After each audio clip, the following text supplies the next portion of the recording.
Noong year 2001 sa isang bayan sa Brazil, sobrang lamig ng bisperas ng bagong taon.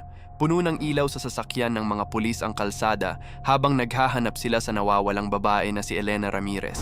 Ang dapat sana ay simpleng pagresponde sa tulong ay naging nakakatakot na misteryo. May natagpuang silang kakaibang mensahe, sinirang telepono at mga nakatagong kamera. Lahat nakapuesto na parang sinadya para guluhin ang investigasyon. Malinaw na may nagplano nito.